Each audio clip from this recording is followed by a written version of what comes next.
करते हो उसको ले आओ। नूह अलैहिस्सलाम की कौम साल दर साल बुराई में आगे बढ़ती गई और नूह अलैहिस्सलाम को परेशान करती रही और कोई ईमान न लाया, सिर्फ कुछ लोगों को छोड़कर। फिर अल्लाह ने नूह अलैहिस्सलाम की तरफ वही की और फरमाया, आपकी कौम में से जो ईमान ला चुका है उनके सिवा अब कोई ईमान नहीं लाएगा, बस आप उनके कामों पर गमगीन ना हो। फिर जब अल्लाह ने वही कर दी और उन्हें बता दिया कि अब कोई ईमान नहीं लाएगा, तो वो नाउम्मीद हो गए और अपनी कौम के लिए बद्दुआ की कि ऐ तुम भी आ जाओ, तुम्हें बहुत मजा आएगा, बैठ जाओ। किसी मुमकिन को रुके जमीन में जिंदा ना छोड़ और मोमिन मर्द और औरतों को बख्श दे। यहाँ पे रख देती हूँ मैं, सब लोग देखेंगे। हाँ पूरी तेज कर दूँ, पता है यहाँ पे बैठ जाओ बोला। अल्लाह को पुकारा तो अल्लाह ने नूह अलैहिस्सलाम को एक बड़ी कश्ती बनाने की वही की, लेकिन नूह अलैहिस्सलाम नहीं जानते थे कि वो इतनी बड़ी कश्ती कैसे बनाए। तो अल्लाह ने जिब्रील अलैहिस्सलाम को उनकी मदद के लिए भेजा। नूह अलैहिस्सलाम एक पहाड़ पे रहते थे, उनके आसपास दरख्त नहीं थे, ना ही पानी था। उन्होंने बहुत से दरख्त उगाए, फिर उनको काटा और पहाड़ पर बैठ के कश्ती तैयार करते रहे।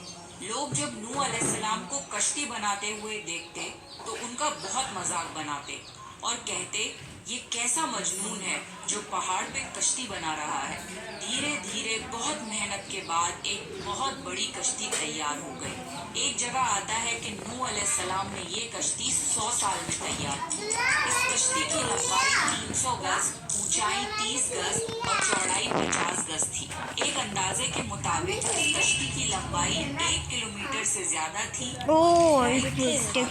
ये कश्ती आम कश्तियों की तरह हाँ 1 किलोमीटर 1000 मिलीमीटर नहीं, कितना होगा 1000 मीटर 1 किलोमीटर। क्या?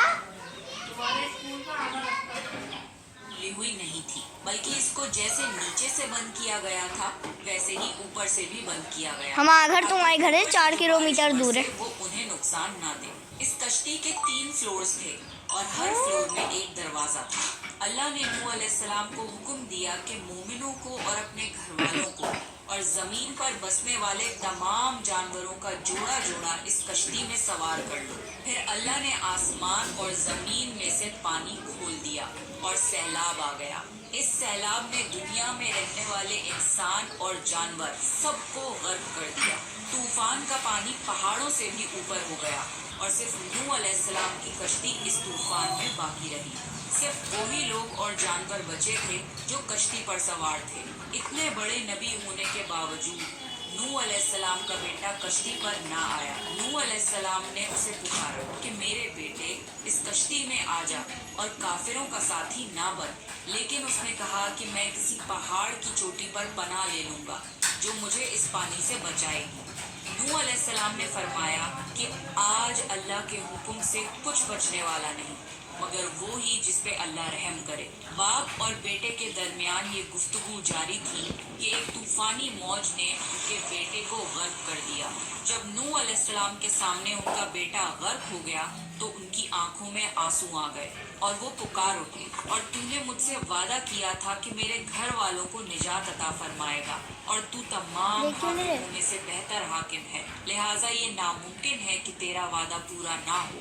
अल्लाह ने फरमाया, ए नूह, वो तेरे अहल से नहीं था क्योंकि वो काफिर था। कुफर नसब को खत्म कर देता है। अल्लाह ने नूह अलैहिस्सलाम से फरमाया कि आप हरगिज वो चीज ना मांगे जिसका आपको इल्म नहीं। नूह अलैहिस्सलाम ये बात समझ गए और फौरन अल्लाह से तौबा की। फरमाया, ए मेरे परवरदिगार, मैं तेरी ही पनाह चाहता हूँ इस बात से कि तुझसे वो मांगूं जिसका मुझे इल्म नहीं। अगर तू मुझे ना बख्शेगा और मुझ पर रहम ना करेगा तो मैं खराबी वालों में हो जाऊंगा। कश्ती नूह अलैहिस्सलाम और उनके साथियों और सारे जानवरों की नस्ल को लिए पानी की तेज लहरों पर बुलंदी से चल रही थी, मगर जमीन पर मौजूद हर चीज, इंसान, जानवर, परिंदे गर्क हो चुके थे। उनमें से गर्ल्स कोई में क्या होती है? बचा था। अगर कोई बचा था तो वो थे कश्ती वाले।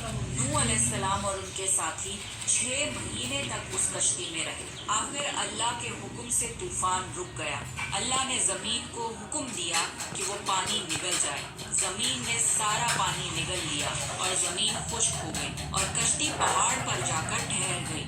अब उन्हें हुक्म हुआ कि सलामती के साथ कश्ती से उतर आइए। आप सब पर बरकत नाज़िल होगी और उन नस्लों पर भी जो आपसे पैदा होंगी। फिर सिर्फ नूह अलैहिस्सलाम से आगे की नस्ल शुरू हुई और जमीन में उनकी औलाद के अलावा किसी और की नस्ल बाकी ना रही। सारे जानवरों की नस्लें भी यहीं से फिर से पैदा हुई।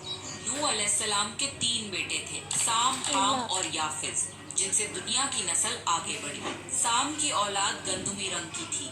अरब मुमालिक सीरिया, फिलिस्तीन और इजराइल के लोग साम की औलाद हैं। हाम की औलाद काली रंगत की थी। Africa, aboriginal Australia, India, Egypt और सूडान के लोग हाम की औलाद हैं। गोरी रंगत के लोग याफिज की औलाद हैं। चाइना, जापान, कोरिया और यूरोप के लोग याफिज की नस्ल हैं।